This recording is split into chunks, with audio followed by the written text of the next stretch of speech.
Oh. Don't move like I used to. Hey guys, welcome back to my channel. I'm here today with my 37-week update. So we are almost there. I am in a way better mood than I was yesterday. My husband told me I should have recorded this yesterday so you could see all of my raw emotion, but I was just very hormonal and not feeling it. So update is kind of short and sweet. We had our appointment yesterday and everything is great with the baby, but it did not go quite as planned. I was super excited because at 37 weeks, usually at 36 weeks, you start getting your cervix checked to see if you're dilating, see if you're effaced. They give you kind of a little guess of if they think he's dropped and all of that jazz. And I did not get checked, and I found out that my hospital no longer does cervical checks because they don't mean really anything.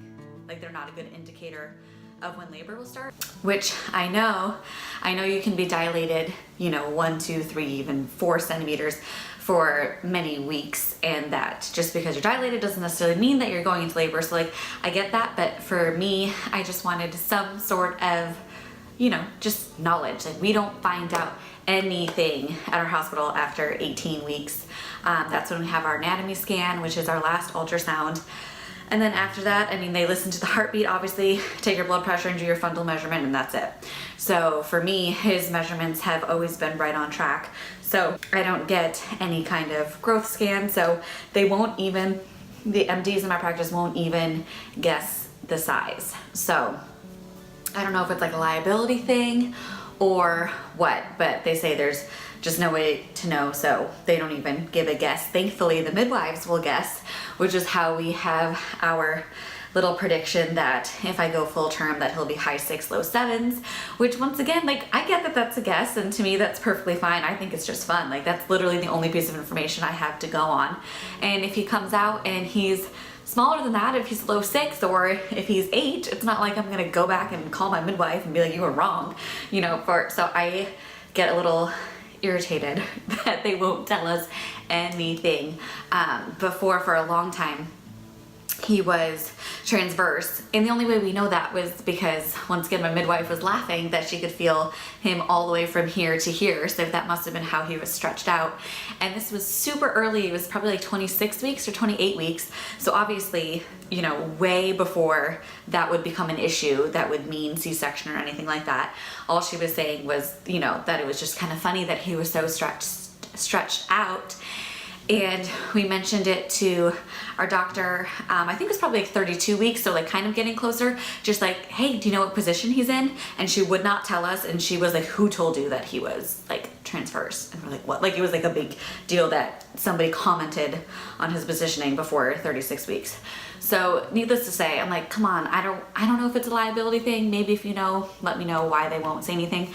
I guess I can see how you could have someone that's crazy and might go back and be like, well, you said this and blah, blah, blah. But that's just not how we are. Just with, once you're at the end, it's so frustrating. Like, we're so close, and it just seems like every day is so much longer that I would have just, like, any little piece of information I would have held on to. Even if they said I was completely closed and not faced and all of that, then I'd be like, okay, yes, obviously I know that tomorrow I could still go into labor, but also I think for my mental state, I would think about, okay, maybe it's not happening, and then I would think, okay, why don't I shift my thought to he's coming on his due date or maybe late, and then the best that could happen is either that happens or he comes early and I'm surprised. So for me, it was just kind of more for like my mental state, that I just really wanted to know if I've had progress. And so I was really, really crushed to find out that we don't get any information. So it's literally a crapshoot of when he's gonna come until due date, which I realized that it is anyways, and that even knowing if I was dilated or not wouldn't make us know more. But you know what I mean? I feel like if you guys watching this have been pregnant, like, you get what I mean. You just want to hold on to anything. Now, what she did tell me, which I have held on to, is that he has dropped, and that shooting lightning pain that I've been getting a lot, the lightning crotch that I get while I'm walking, now I'm starting to get it kind of all the time, even if I'm laying down or doing whatever. And she said a lot of that pain and the pelvic pressure is his head pushing against my cervix. So even if I'm not dilated, or if I am, I probably will be soon because his head is there and it is hitting against it. So that was kind of nice to hear because that just makes me feel like there's progress being made. What made me laugh now, but not yesterday, is I was so hormonal that I literally like cried about this appointment for like 6 hours. Like I was so devastated. And then when I was done being devastated, then I was angry and I texted my cousin that I was going to burn down the hospital. I mean, obviously I was not going to, but like literally like that is like the rage that I had, that like I was so angry. My poor husband thankfully is reading that Dude, You're Gonna Be a Dad book that just warns them that bad things happen. And so he just lets everything roll off his back and he's just very calm, cool and collected, which is great because I was off. Like I was so angry and just depressed all day. Like I couldn't even be happy about anything. And like I get that it was a wild overreaction, and like in my head I knew that it was my hormones because I woke up like ready to fight. Like I woke up in a terrible mood even while I was excited for the appointment because I thought I was going to get checked. But I knew it was the hormones, but like I couldn't shake it. I couldn't turn it off. And then every time something would happen, I would just start crying again. And I was like, what is happening? But then I Googled and they did say that that could be a sign of labor. Obviously I'm not in labor, but you know, we're getting there. So that was my big update. But otherwise he's measuring on, you know, on track. He was right at 37 weeks. So I'm 37 weeks and 4 days today, I think. Monday, Tuesday, Wednesday, no. I'm 37 weeks and 3 days today. So as far as kind of my other stats, my total weight gain has really leveled off at 35 pounds. So I think that's where I'm gonna stay because they do say the last few weeks your weight kind of stays there. So I've leveled out at 35. Really can't wear many real clothes. I haven't really purchased too many maternity clothes. So you see me in this sweater. I have a lot of pink and a lot of like, I have the white and green sweater that you're just probably gonna see me a lot in because that's what fits, and we're so close that I'm just determined to not have to buy any more maternity clothes. But he has dropped, he's getting big. I'll show you in the belly shot. But symptom wise, they're just still kind of all there. I have had more increased nausea. My heartburn is kind of hit or miss since he dropped. I noticed a huge difference in my shortness of breath. Like when I make these videos and such, or if I'm walking, like I still get a little short of breath, but it's definitely not all of the time. My heartburn's a lot better, except that I've been craving spicy food. And then once I eat spicy food, I get like immediate acid reflux. So that is still there, but mostly it's all of the pelvic pressure. So I feel him constantly in my pelvis. Sometimes it feels like today my tailbone has been killing me, so I feel it in my tailbone. I feel like that lightning sensation quite a bit, and then it's just heavy. And I'm not peeing way more than normal. There's actually a couple nights I slept through the night, which is weird, and I'm not dehydrated because I know from going to the doctor last week.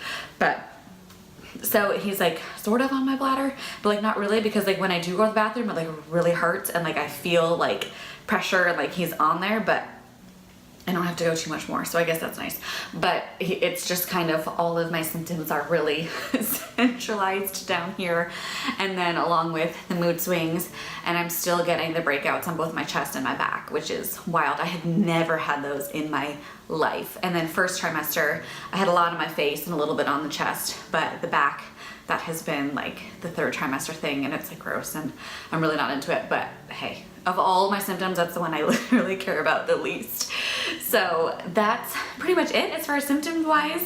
I'm eating my dates as much as I can, and then raspberry leaf tea. I found a recipe for iced raspberry leaf tea, which is super delicious. I actually make it in the video that's gonna go live on Sunday because we had a whole baby prep day. I got the nursery pretty much set. We just have to put up a little bit of the decor, but as far as everything put away, the nursery is set, hospital bag is packed, car seat good to go almost. It's like physically in the car, so we just got to get it set up.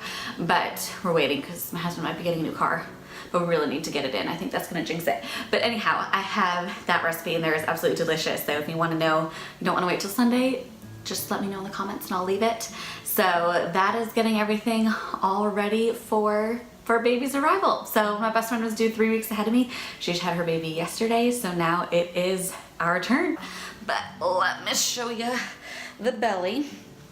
The funny thing is I feel like, I mean, he's big, that when I am wearing clothes, he looks like he's still super high up, but then, like, I don't know, I feel like when you see it head on, you can tell that he's lower. But he's just he's just still getting bigger.